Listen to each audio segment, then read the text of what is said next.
Welcome into another edition of the Cavalier Connection podcast. I'm your host, Jack Lowe, joined as always by my dad, Jeff Lowe, and Jay. How we doing tonight, fellas? Dad? Yeah, I'm doing well, doing well. Doing well, Jay? Jack, I think I'm doing better than you. You sound a little under the weather over there, Yeah. either depressed or sick. I'm not sure. Which one is it? Gracious. Just a little under the weather the last week. Has been a battle, but we're getting there. We're getting better and better by the day, and it makes you feel a lot better when you witness what you witnessed Saturday. But we'll get into that later. We want to remind you, fans, this episode is brought to you by A Squared Pizza. Who's fans? One thing you can certainly do for your tailgates this Saturday, Stanford comes into town for a 7:30 start time. Game starts at 7:30. That gives you plenty of time to get yourself over to A Squared Pizza. Detroit style, fresh, handcrafted, and loaded with flavor. It's the perfect pizza to set you up on Saturday with your tailgates. For Stanford coming into town, be sure to go ahead and give them a call, 434-465-2186. Again, that's 434-465-2186, and get your A game on with A Squared Pizza. Great pizza, Detroit-style deep dish, and I tell you, perfect for that Stanford game. Late game, you got plenty of time. Get yourself over to A Squared, get what you need, get the pizza, bring it over to the tailgate.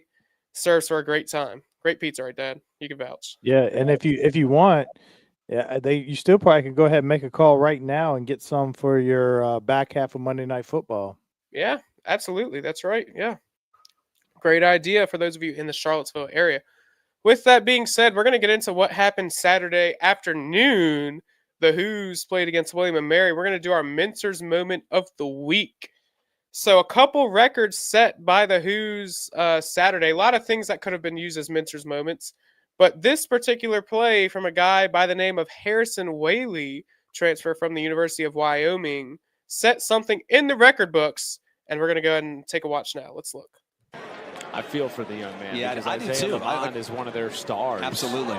Here's Harrison Whaley. Watch out. Whaley in a track meet. 30, 20, touchdown, 97 yards.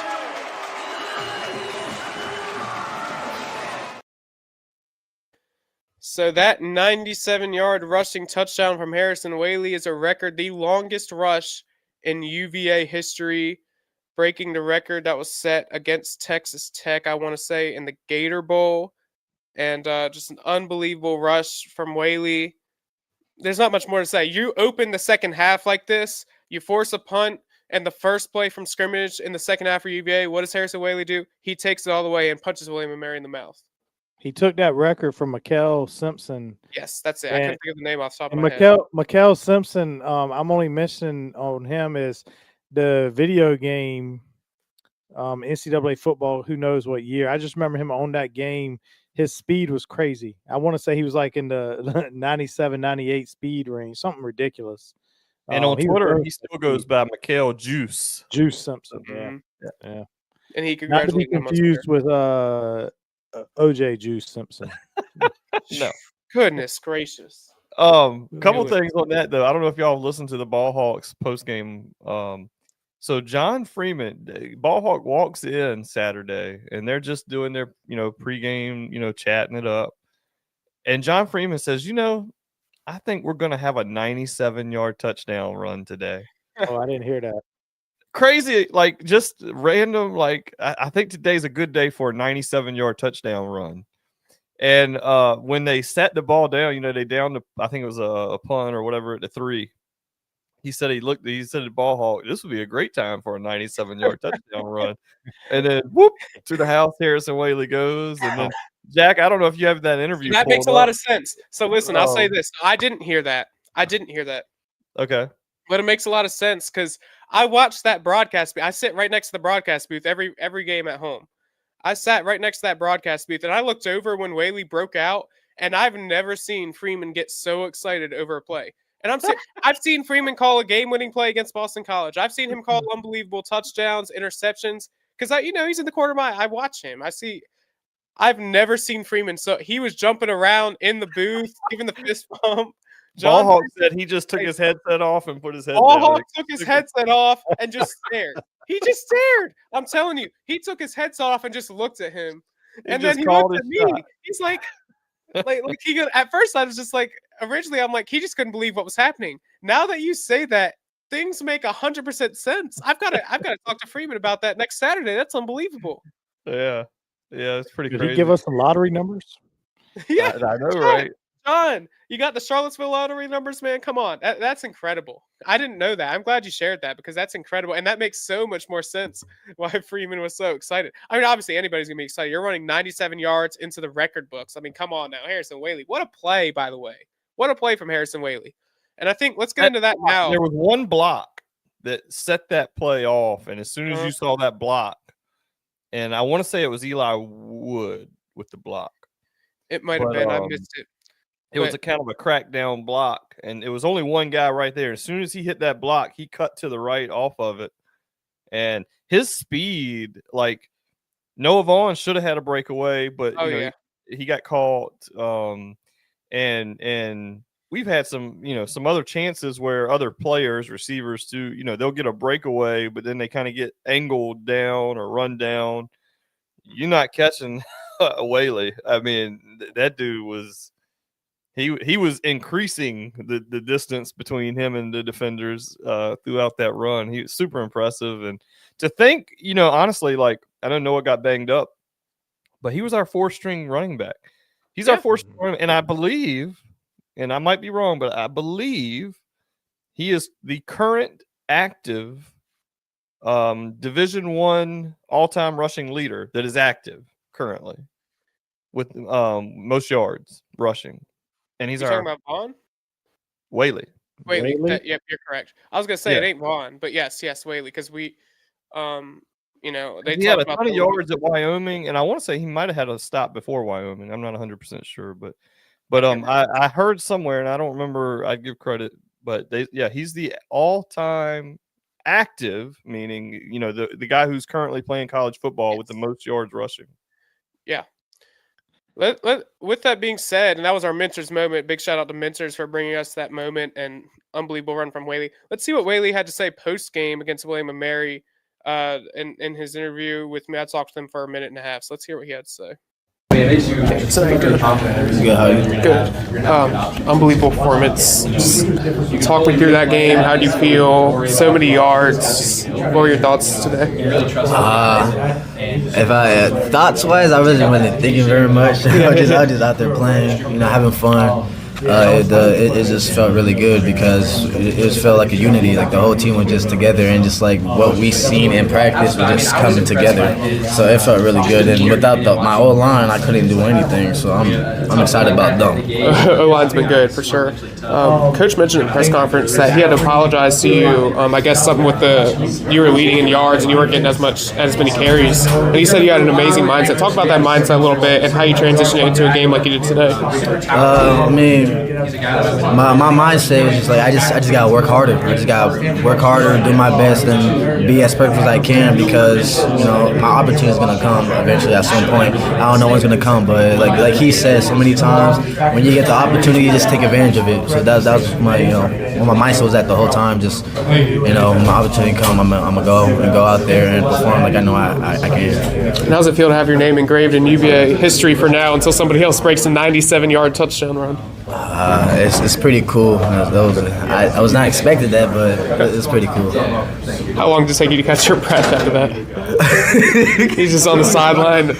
Yeah, I couldn't breathe. It's pretty hot, but it took me a while. But there you have it, Harrison Whaley post game. Just real fun to talk to him, and great run. And he had a great day overall. That wasn't the only run that he broke out. He had a couple nice rushes. So. Yeah, if you were running back on Saturday, you had a good day. If you play for Virginia. Yeah. And it was hot out for him.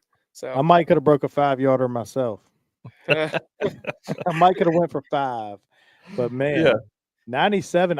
So crazy enough, we had baseball Saturday and I had to and so I had to record. I had watched the first quarter, had to leave for baseball. We came home, tuned back in. And I stepped out the room for a minute on that punt where we had it at the 3, and I just went to the kitchen to grab something, and all of a sudden I heard the commotion. So I had to rewind the TV to be able to watch that run. 97 yards, that's wild. Mhm. It is I mean, wild. I might keel over and die if I had to run 97 yards. What's crazy is that should have never happened because the play before the punt, William and Mary has Yep. the wide open touchdown. Yep. And they should have never been punting, So it's just crazy how things come together like that. Something that, I mean, I would have caught that ball like at least 3 out of 10 times. No, I think I would have caught that ball. In the end I zone. say we there. catching it 9 out of 10 times, Yeah. possibly 10 out of 10. But when you're going against a Power 4 school and the nerves are there, you're on the road, and you're so excited probably about to get one, Yeah. and then That was the second blown coverage too. I was gonna say, so let's I'm talk about concerned- that for a was minute. the one concern coming out. Yeah. So I want to talk about that for a minute. That's probably the biggest downside I saw all day. They had a great day. Everybody looked good. Okay, maybe 2 downsides. Number one, we blew coverage at least 3 times that night or that day.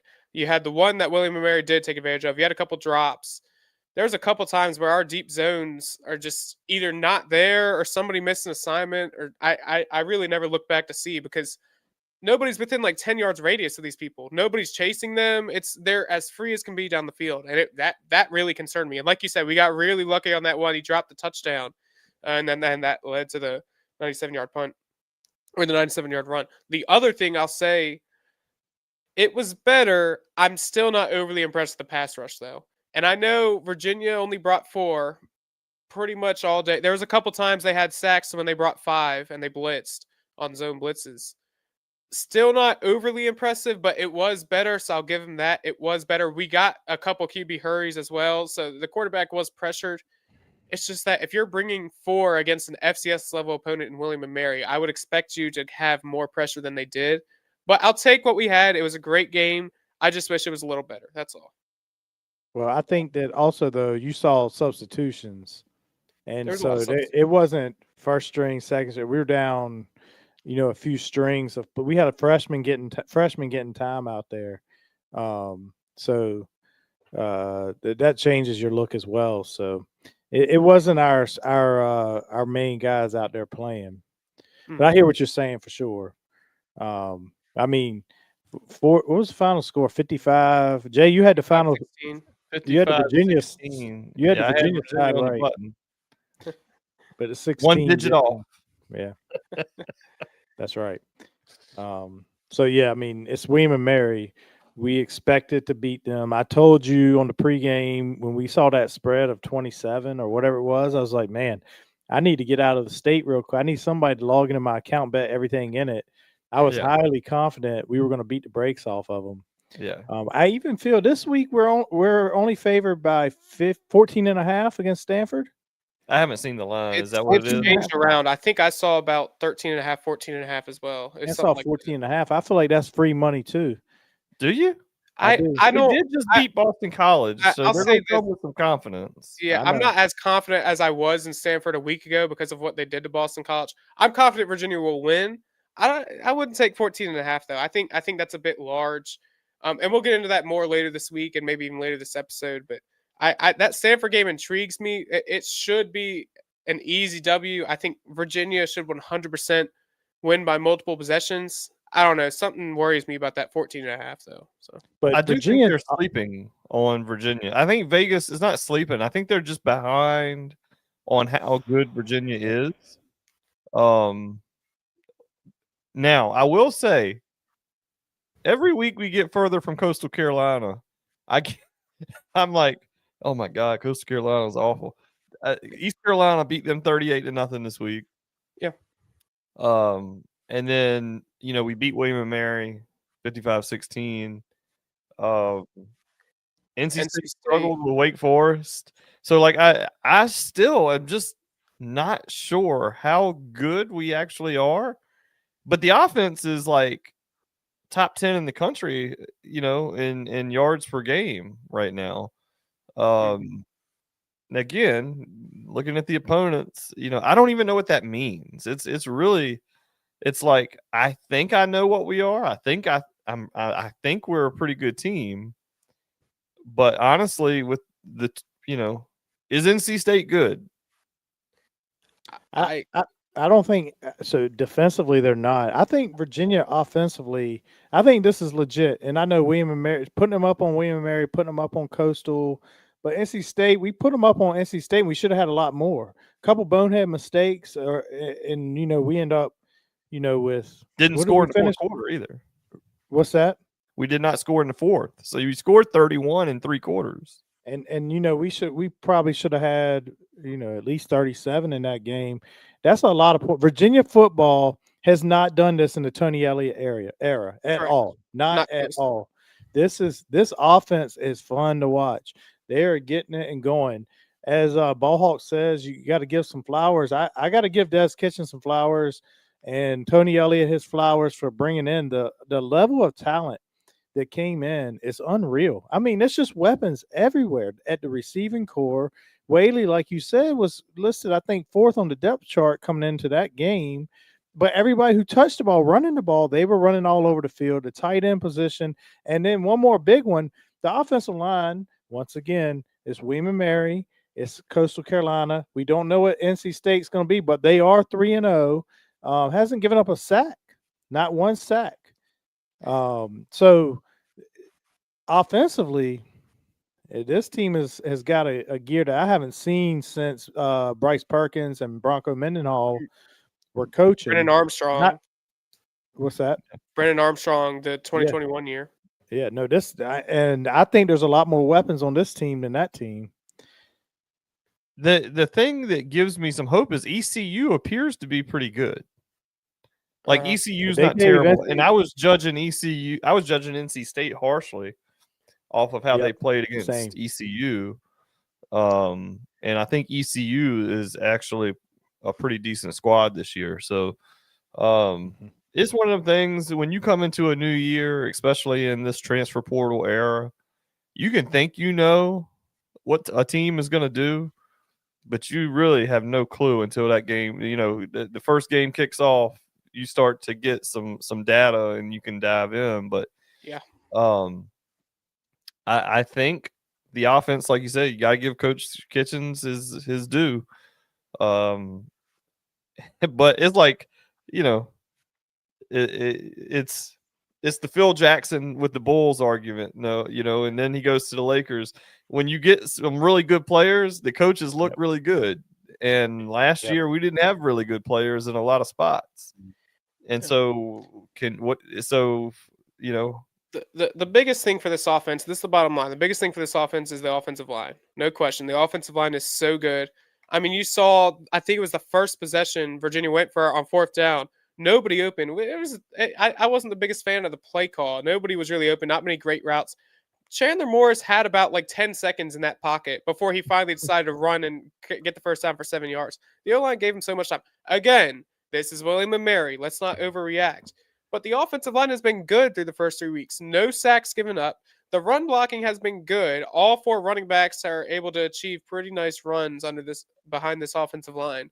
You can't deny that the offensive line is just unbelievable. It's the best offensive line Tony Elliott's had, and it's not close, and Des Kitchens. And we talk about this before almost every single season. This team, I'm not going to say lives and dies on the offensive line, but the success of this team largely depends on the offensive line, I think. And the defense. Coach Elliott always says. Yeah, I say Coach Elliott always says the interior, the inside, the lines. Yeah. And we got to see that defense. They said, I think, like I said, I think we're favored 14.5 next week. This is the largest we've been favored in a ACC football game since Duke in 2000 and I don't 07. 20? Is it 2007? Yeah. Oh, what'd you say, wow. Jack? 2007. Yeah, it's been a long time. Duke was 1-11 that season. So, really quick, I want to get to before we change the topic. Let's take a listen to what Danny Kaelin had to say. So, Kaelin came in late second quarter. Virginia made the quarterback change in the first half, and Kaelin got a lot of reps in. It was good to see him get in there. Let's hear what he had to say post game. Wise as an offense, we have a lot of passing yards, a lot of rushing yards, so to kind of come around as a whole entire unit and just play that type of game just means a lot and gives us even more confidence moving forward. You got a ton of work this week, especially 3 weeks into the season. It's really good to see that. What were you seeing? The chemistry. You got a lot of guys in and out, whether it's your running backs, your receivers, offensive line. How are you able to power through despite the fact that you guys were pretty much going on a rotating offense? Yeah, I mean, going back to our confidence, I mean, we, as a mindset, as an entire offense, we have a high standard for whoever's in the game. So we've been practicing for a while, obviously, with fall camp, even back to spring ball, rotating a lot of guys around. So I think we have confidence in not just the starters, but also whoever goes out there that we can make plays and play to the same standard that we expect from the starters. Thank you. I mean, have you ever been a part of an offensive performance like that, 700 yards? I don't believe so. Yeah, no, that's a pretty high number for sure. So what went so well? What did you guys see out of the William & Mary defense that was just so exposed? Yeah, I think it's just you see different looks every single week, and so I think it was just about us preparing for them specifically, but also focusing on what we can do to improve and how we can be at our best on every single play. And I think Coach Kitchens and Coach Lamb, the entire offensive staff, does such a good job of setting us up for success playing and play out. And what did you see out of that offensive line? Again, 3 weeks in a row, no sacks given up. You stayed off your back, at least in the backfield anyways. What did you see out of that? Yeah, that's big time. One of the biggest things that gets overlooked is your offensive line and how much time you get, and they don't get as much love as they normally deserve. So they definitely did their thing, and they've been performing at a high level so far, and I see that continuing to happen. So there you have it, Danny Kaelin, the backup quarterback who transferred into Virginia. I love that guy. Very humble, and had a lot of good stuff to say as he got in got almost a whole half of football in against William & Mary. Friend of the show, and Jay, you said it in the pregame. You said, "I hope to see a lot of Daniel Kaelin today." He was on some cold gear.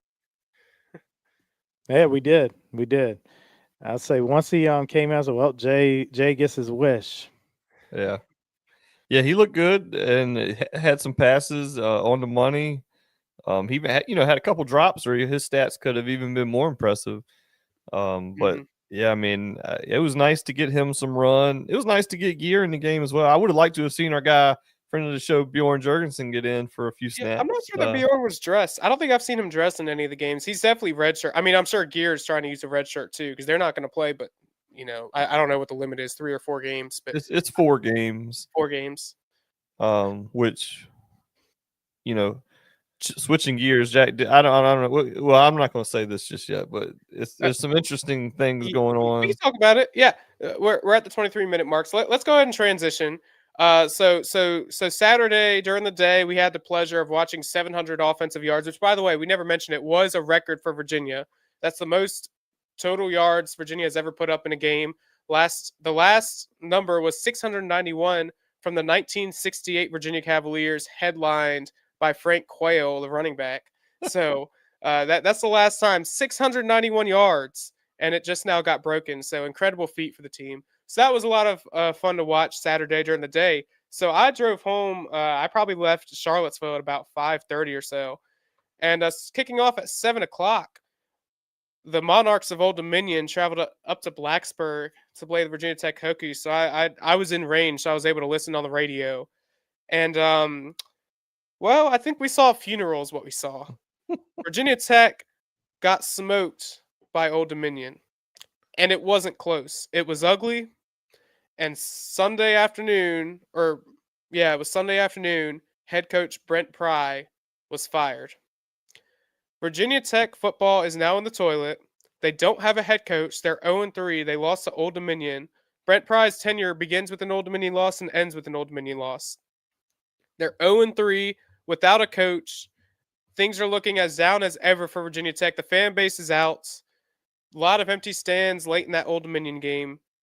And now here we are, the transfer portal opening up for 30 days for the Hokies of Virginia Tech, as well as all their recruits that were committed.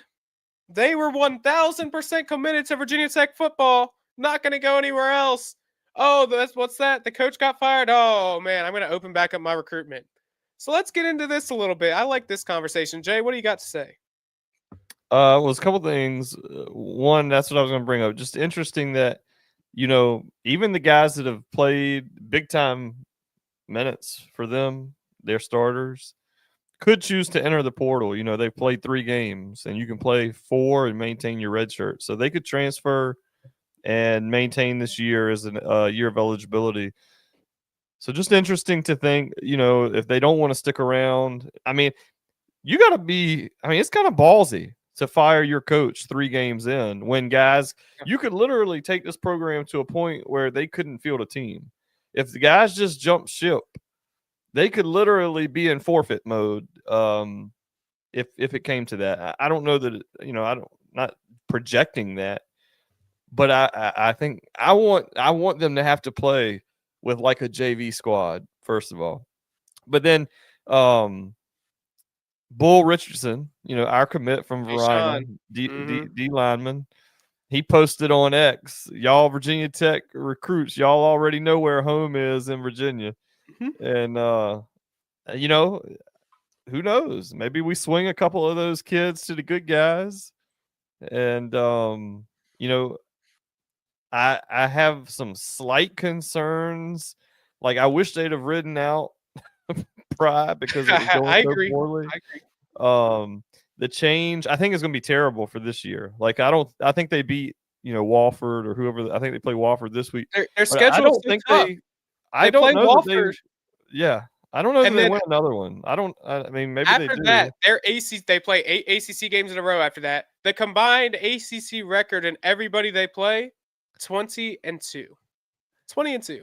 Yeah, so I One don't of those know losses that coming they from win another game after Wofford. But I'll still be a nervous nervous wreck. Yeah. Because when they come to Charlottesville, they will. You talk about throwing the kitchen sink. They'll have nothing to lose, and I gotta believe that we'll have a lot to lose in that game. And hey, I predicted we would go into the game. First of all, I predicted a sellout, and then I predicted we'd be a favorite, and then I predicted we'd win by at least a score. So all those things are looking much better today than they were, when I said that. Mm-hmm. Yep. So, in general, you shouldn't pull for people to be terminated or fired. They got families and stuff, but I'm not a big Brent Pry fan myself, so whatever.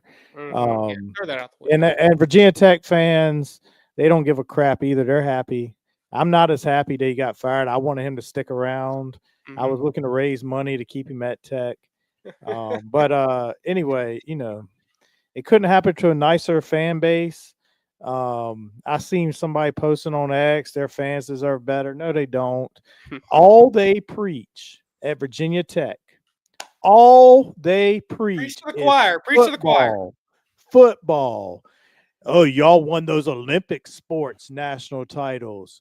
What have you done in football? Yes, you are correct. We haven't done much in football lately. And yes, you are correct. You beat us in football. But you beat us in football. That's all you've done for years and years. You haven't done anything.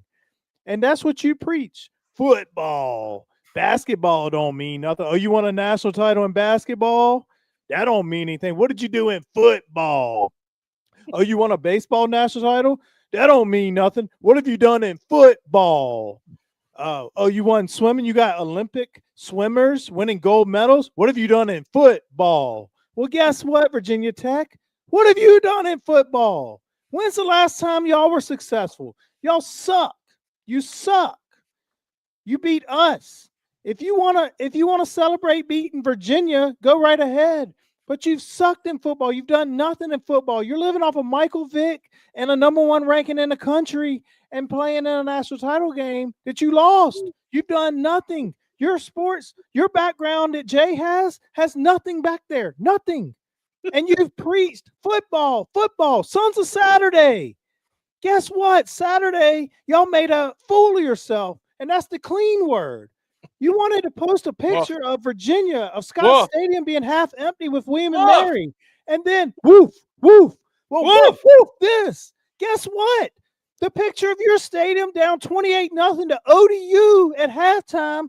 31, was a Jeff. great picture. Jeff, 31. 31. 31-0. I apologize. I gave them 3. 31-0 at halftime. Look at your stadium. Best fans in college football. Guess what, you fool?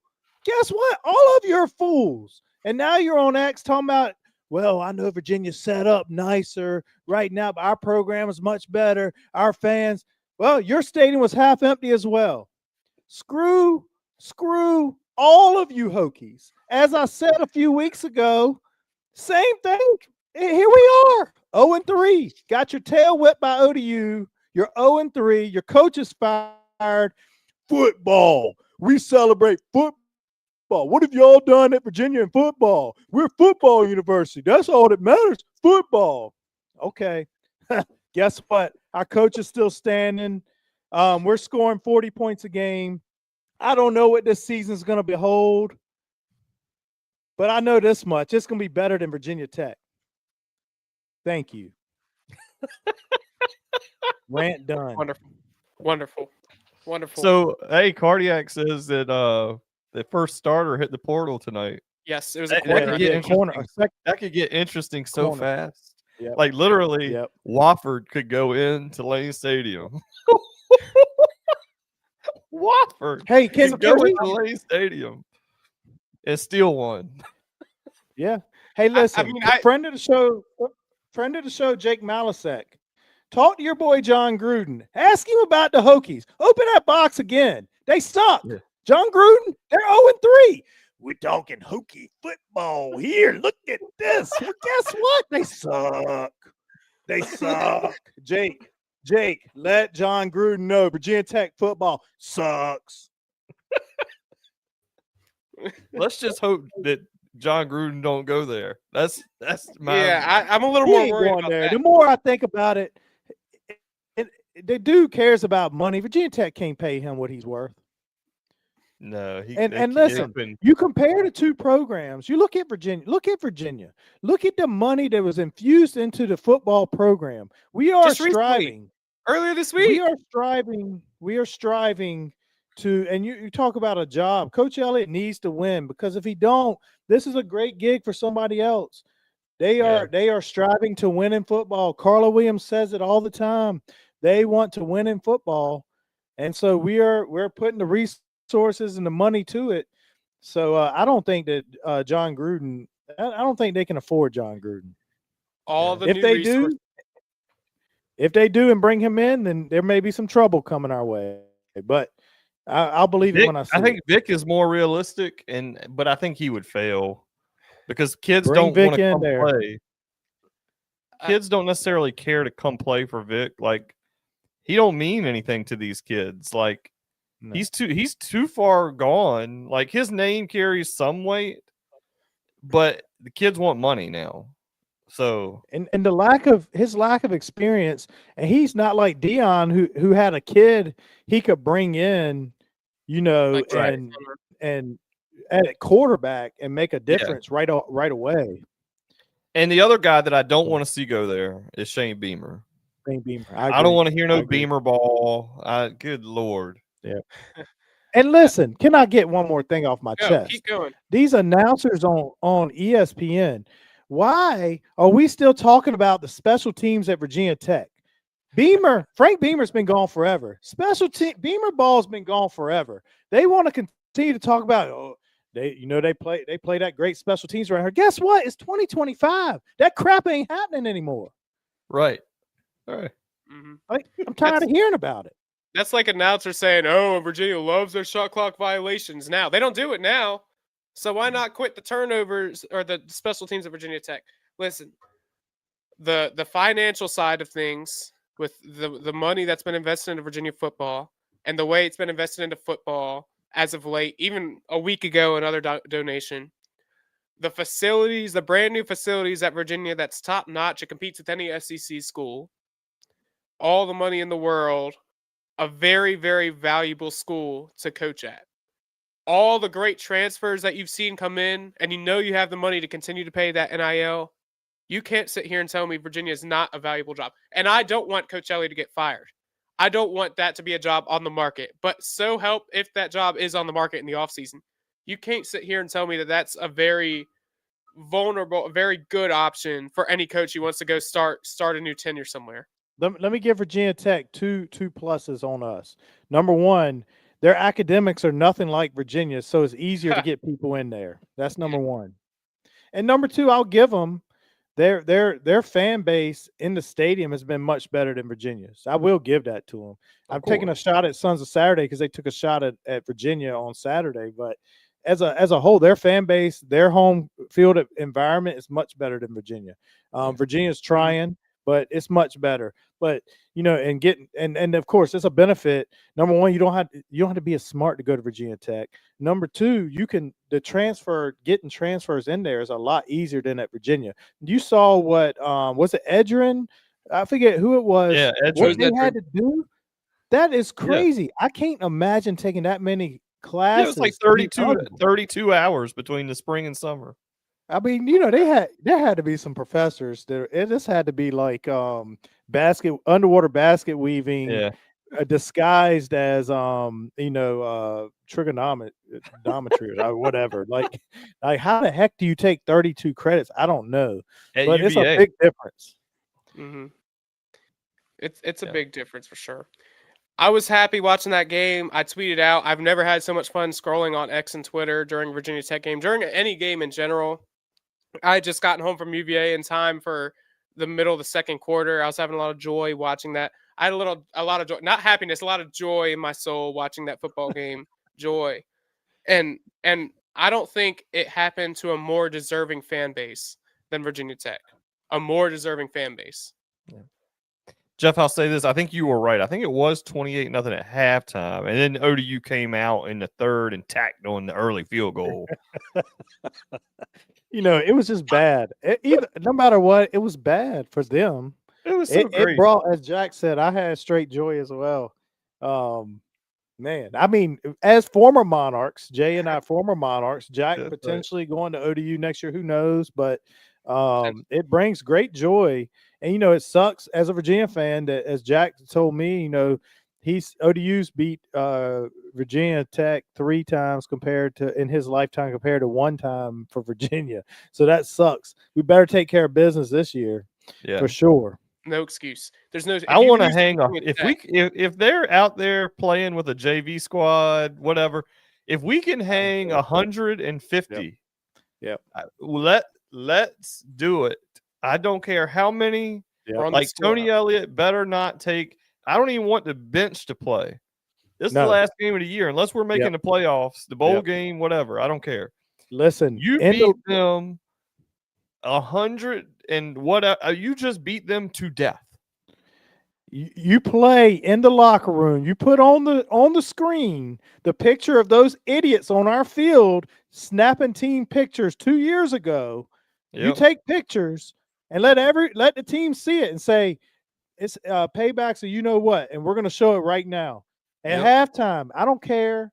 And look, I don't want to put the cart before the horse because we got to take care of business. But if you got that opportunity and you can hang 42-49 up at halftime, I'm putting that crap on the board and I'm saying let's get 100. Look at these fools out here celebrating on our field. Let's put 100 of them bastards. Yeah, and think of how that helps recruiting too. It does. Yeah, let the whole in-state recruiting. In-state recruiting. And I love that from this Saturday, by the way, how Elliott took some timeouts at the end of the half against William & Mary to try and get the ball back and run that score. That was something small that I noticed. That's not Elliott's personality. Normally, he ain't running up nothing. But he took time out. Virginia Tech, you better, if you have not, and we got to get there first. We got to get through the season. We got to take care of business against the teams we got to take care of. Virginia has Stanford coming up Saturday. They got to beat Stanford. They got to take care of business. They have some very big games coming up a week after that. Got to take care of business. Got to take care of the business of the games that are coming up on your schedule. You play the games that are on your schedule. You do your thing. You get to Virginia Tech. You got to take care of business against Virginia Tech. You got to beat them. So help me, if you're up by a couple possessions or whatever, you lay it down. You don't let up nothing. Nothing.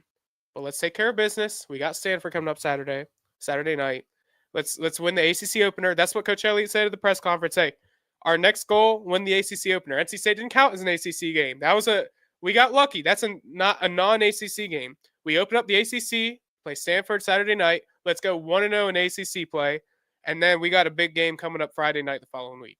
Hey, Brent Price said after the game they had everything right in front of them. They still had a shot to win the ACC. Let me know how that works. You never know. I mean, maybe he gets hired by ESPN. He's like the sideline reporter. Oh God, no! Oh my God, I'd want to shoot myself in the head. Then listen to that guy. Okay, I'll say this about Brent Pry, and I promise I'll be done. I couldn't stand Brent Pry. That guy is one of the most arrogant coaches in the country. And he fit the mold of Virginia Tech so well. He's just like Mike Young, their basketball coach. Arrogant. We had him on our radio. We lost you, Jack. Yeah, Jack, you muted. But also, I mean, what's Aaron Rouse talking about? Was he in Congress? I don't even know what he is in Virginia Beach, talking about on Twitter. It wasn't your fault, Brent Pry. It was your predecessor's fault. Come on, man. Get out of here. Just get You're out of here. 4 years in. Stop Get outta blaming here, other man. people. Yeah. Yeah. Well, we could be in the same boat at the end of this season if we don't take care of our own business. And we could. We got to take care of our business. We're getting a little ahead of ourselves, but you can't help but mention the obvious. And Virginia Tech football is in the toilet, and there's no other way of putting it. Sons of Saturday, you can't bring them out of that. Trying to make it sound like they're in a good position financially, and they're in a great position for whoever they're going to hire. Get out of here. Virginia is in a better position than Virginia Tech for the first time in God knows how long. Now you got to go out there and execute. And Virginia's going to start doing that by trying to beat the brakes off Stanford Saturday night in their ACC opener. So that's going to wrap us up tonight for our live stream. We appreciate all of you for tuning in tonight. Virginia beat William & Mary by a lot of points. They put up 700 offensive yards, set a couple records. Virginia Tech lost to Old Dominion. We might go live again sometime or record a session later this week talking about Stanford. But for right now, do your job against Stanford. With that being said, we've all said it all. Go Hoos. Go Hoos.